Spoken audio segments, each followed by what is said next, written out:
Hello friends, welcome back to my new video guys and my YouTube channel. Today friends, we are going to talk about this Redmi phone Wi-Fi remove setting. Means Wi-Fi network guys, how can we remove in our Redmi phone? Friends, you have connected and once you have paired any Wi-Fi network, and once you want to remove this network guys, you don't want to use this network in your Redmi phone. So how can you remove this network in your Redmi phone? In this video friends, I will show you. So friends, you can see guys, I have connected guys Wi-Fi network, and I want to remove this network in my Redmi phone guys. So guys, how can I remove it? So first of all guys, I will on guys my phone setting to remove Wi-Fi network.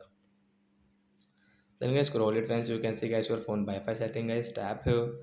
Friends you can see guys we have paired means guys we have connected this Mukesh Wi-Fi network. Friends you can see tap to share password. Friends you want to share this Wi-Fi network means this Wi-Fi network you want to share, you can share guys. You can see to share scan the QR code above.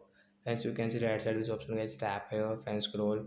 Friends modify network, forget option. Friends means remove network guys, tap here to remove your Wi-Fi network guys. Wi-Fi network will remove if we use. So friends we will have to enter password, then guys we can use this Wi-Fi network, otherwise not. So like that guys, you can remove your Wi-Fi network in your Redmi phone. You don't want to use guys your Wi-Fi network, so then you can remove it. So that's it guys, thanks for watching the video. Bye friends.